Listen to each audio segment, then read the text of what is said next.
Hi, welcome along to another edition of NCBI's podcast. My name is Kevin Kelly. I'm the head of advocacy with NCBI. Today on the podcast, we are going to discuss an eye condition which will be very familiar to many of you as you listen to it. You may well have the condition yourself, or someone in your family may have, and that is AMD. And I'm delighted to say that I'm joined on the podcast by Maria McAuley, who recently was diagnosed with AMD. Maria, very welcome to NCBI's podcast, and thanks for giving up the time to chat to us. No problem at all, and thank you for having me. So 18 months ago, I believe you woke up and you realized you were having trouble with your eyes. Yes, that's correct. I couldn't see out of my my left eye. I had blurred vision, so I got a bit of a fright. Yeah, and where did you go from there? Did you wait long before you sought medical intervention? No, that same day I went to the optician who sent a letter to my GP, and then when I went to visit the GP, he sent me straight into the eye and ear hospital. Yeah, and when you So arrived, it was all quite quick. Yes, all very quick. And Yeah. when you arrived in the A&E, what happened? How quickly did they diagnose you with AMD? Almost immediately, but I also had a slight complication because I had a minor bleed at that stage at the back of my left eye, which they diagnosed that day and said it would need an operation, and they would organise that. And I was due to have it within about less than a week. They wanted to do it fairly quickly, but as it turned out, I needed it quicker than that because the bleed became worse.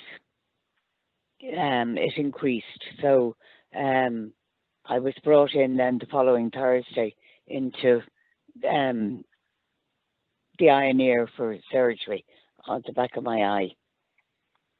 Yeah, as someone myself who suffered sudden sight loss, which remained permanent sight loss, putting myself in your shoes on that particular day, I'm sure it was quite a shock. Oh, it was very scary. Yeah, it was an awful shock. And even though my mother had macular degeneration when she was alive, and I knew a bit about it, not an awful lot, but I did know a little bit about it. But the whole thing just came as a huge shock to me, because I was working up to that day, and my whole world kind of fell apart in the space of a few hours, until I learned more about it and came to terms with what was happening to me. Yeah. No, that's very interesting because we've spoken to other people who've been diagnosed with AMD, and prior to diagnosis, they would have reported difficulties doing daily activities like reading or watching the TV. But from what you're saying and what you very kindly described, that wasn't the case for you. You were still working away and continuing as normal. I was, and I drove the day before I drove to work, so I was still doing everyday activities, yeah, and working. So yeah, no, it was all very sudden, and yeah, quite a shock really, because when my mother had it, her sight slowly deteriorated, and from anyone I've talked to, that's generally the case. It slowly deteriorates, not rapid like happened to me. Yeah. And at the time, did you feel supported, and did you get enough emotional support?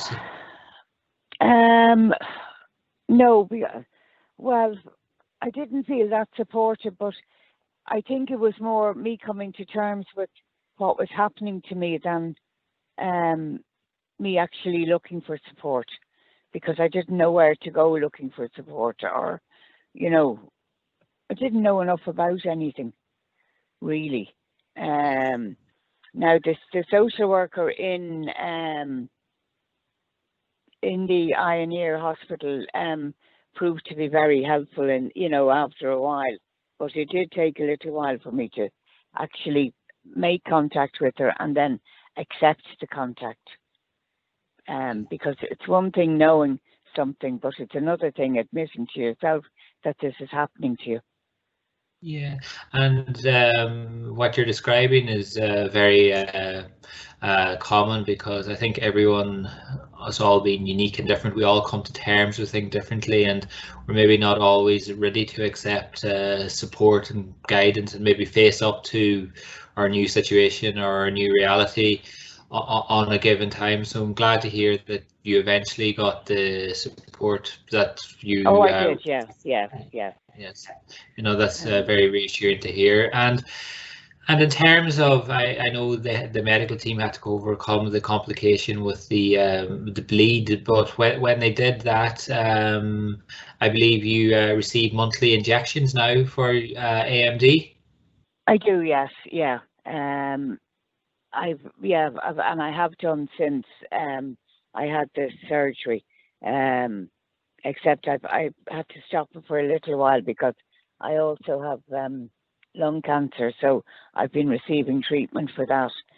So there was 1 or 2 months I missed the injections, but I'm hopefully back on track now. So they'll continue because they do improve it.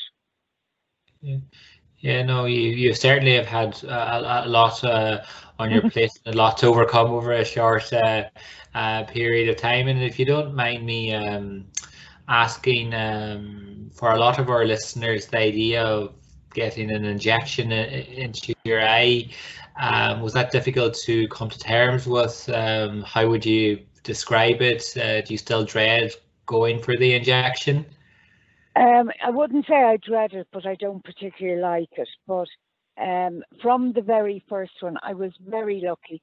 I had a lovely doctor who gave me the first 2 injections. I have both eyes injected on the same day.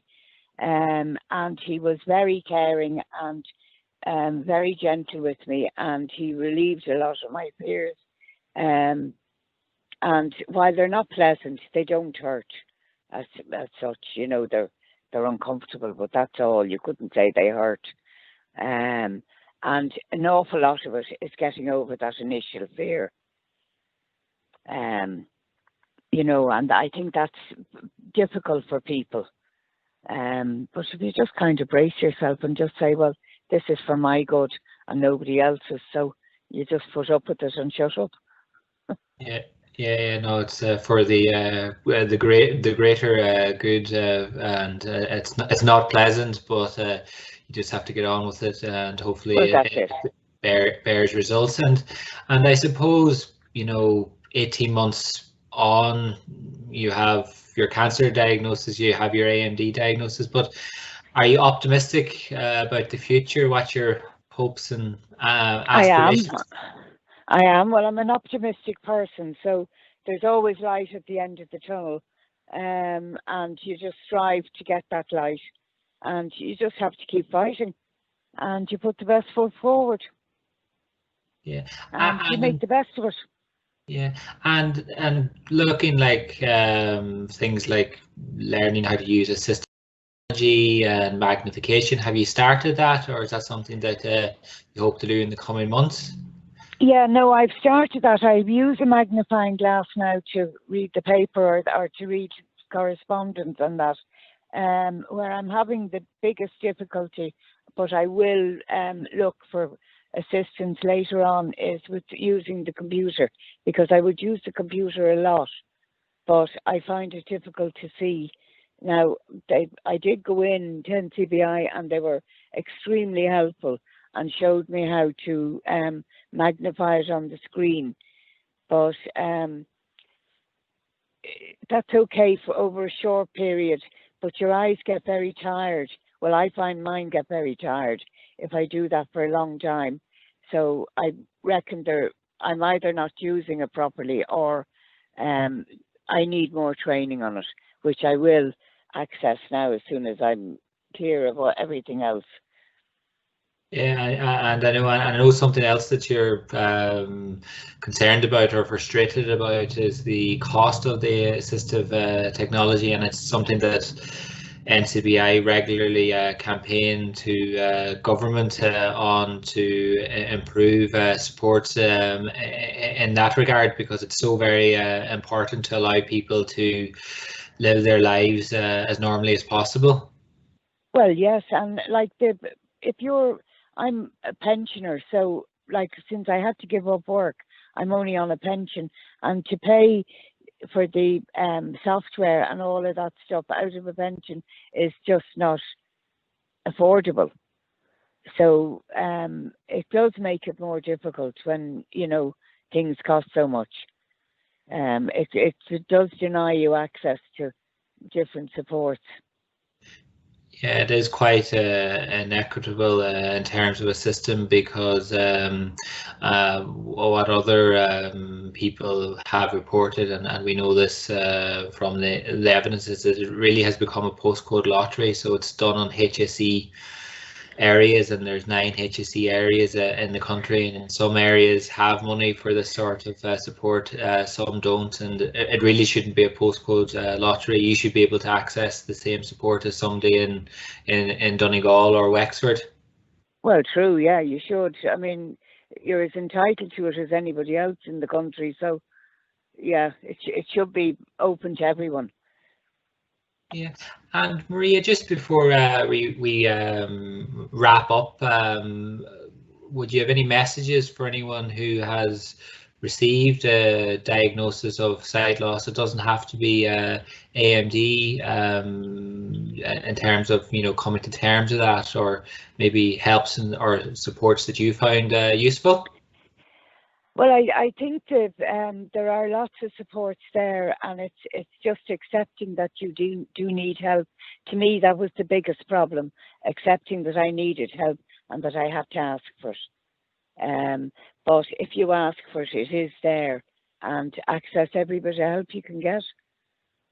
Great. Well, my sincere thanks for taking the time to speak to us on NCBI's podcast. That was Maria McAuley in conversation with me, Kevin Kelly, about her recent AMD diagnosis. I'm sure you will agree that was a very powerful interview, and we're very grateful to NCBI for Maria sharing her story. If you or anyone in your family has recently received an eye diagnosis, you can call 1850 33 43 53, and we will be happy to redirect you into our array of services. Remember, you can find previous NCBI podcasts across our social media and on YouTube.